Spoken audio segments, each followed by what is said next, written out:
What's up, everybody? My name's Sam the Dingus, and I'm going to give you some tips on how to build some handstand strength so that you can work on your technique and hold handstands for longer. So this is not a technique tutorial, just a strength tutorial. A couple easy ways that you can practice for a handstand, get better at it. So by the time you get to that point, it'll be mostly about balancing and less about being strong enough. So I wouldn't expect handstands to be something that you can learn in a day or even a week. This is something you should commit to months of training for. The harder you work, the better it'll be. I will say first thing, all these things that I'm going to tell you are going to help with this, but the main slowing factor in your growth is going to be your wrist conditioning. After you train a lot of handstands, it's going to get your wrists all jammed up, so always want to make sure you warm them up, keep them moving in every direction, and rest when you need. So of all these progressions I'm showing you, I'm going to be moving in order of easiest to do to hardest to do. So the easiest thing that anybody can do, for starts, we're going to use this tree, but you can use a wall too. The wall handstand. Now this is nice because you can change the levels of difficulty. I mean, you can, sorry, didn't plan for all these sticks being here. It's alright. You can even just start from push-ups. Most people can hold that, but if you don't have a strong push-up position, with your shoulders pushed out nice, back straight, everything tight, that'll help you get used to the handstand form, because when it comes to handstands, the tighter you are, the less floppy you'll be in the wind, the easier it'll be to actually hold it. But like I was saying, you can use a wall or a tree to help you just get the shoulder strength of holding yourself up. There's two ways to do it, forward and backward. When you're a beginner, you should just put your hands down, away from the wall, and walk your feet up it. Then you can change the amount of inversion to add weight, in a sense. Only thing is, if you're doing this inside, be careful, because if you tip super far over and you're not very practiced, you won't know how to save yourself.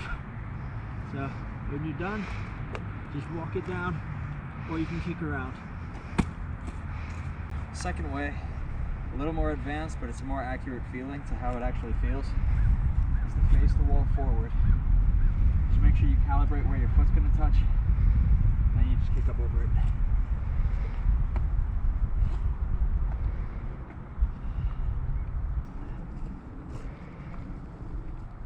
It's a much more accurate feeling to how the handstand really is.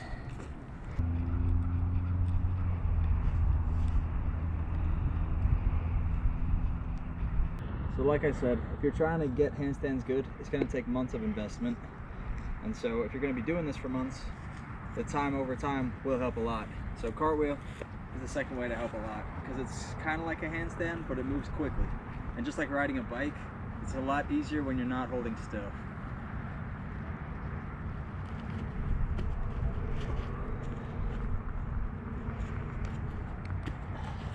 It'll get you used to pushing off with your shoulders, holding up your weight just a little bit.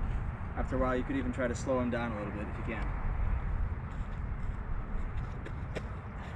Alright, next up is where you start to practice things that are more like a handstand. This is a beginner yoga pose called a crow or a frog stand, I prefer to call it. So it's basically, you just get down like this, stick your knees on top of your elbows, or I do mine on the side and kind of pinch them in.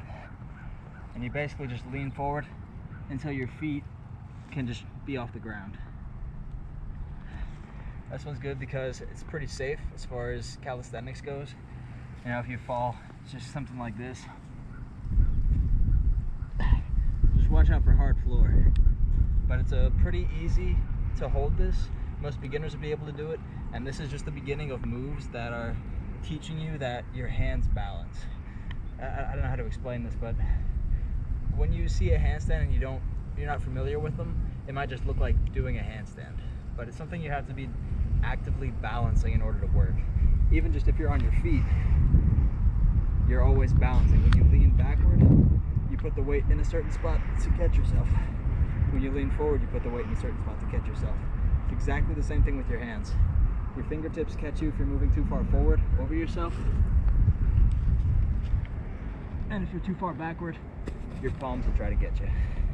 So this is the beginning, like I said, of you starting to learn how to use your hands to actually balance. Feel the weight shifting around.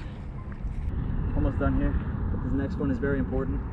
I've seen a lot of beginners who aren't able to do this, probably for flexibility reasons more than strength, but this is essential, and anyone who's ever done gymnastics knows how important this is. It's the bridge. Very simple. Just sit straight down, lay back, arms like this, pull them up, palms down, your fingertips by your ears. Get your feet on, hips up, and then push. Like this. Now this isn't so much stressful on your shoulders, but it definitely will get your wrists conditioned. And even though it's not directly correlated to a handstand, I feel that the strength and flexibility from the bridge helps. So that's why I put it kind of later into the list. Welcome to the last tip. So this will be a slight bit of information about the handstand itself, but also it's the last tip. So like I said before when I was talking about car wheels, it's easier to balance when you're moving, just like a bicycle. Much harder to just stay still and try to not fall over to a side. So it's the same exact deal with handstands. It's a more advanced to be able to hold still in a handstand, but most people think it's cooler also if you're walking. So that's the last tip, handstand walks. Basically the only thing that you need to know is for a handstand walk to work is you just have to, alright, here's the two ways that a handstand goes. There's three ways, but if it doesn't work, there's two ways. Either you don't go up high enough and you just come right back down, or you go over too far on the other side. That's where either two things can happen. One, you can just bail to the side like a cartwheel, or you can use that forward push to start walking instead. This is a little more stressful on your hands, but it's the best way to be doing a handstand, getting stronger for a handstand so you can practice holding still.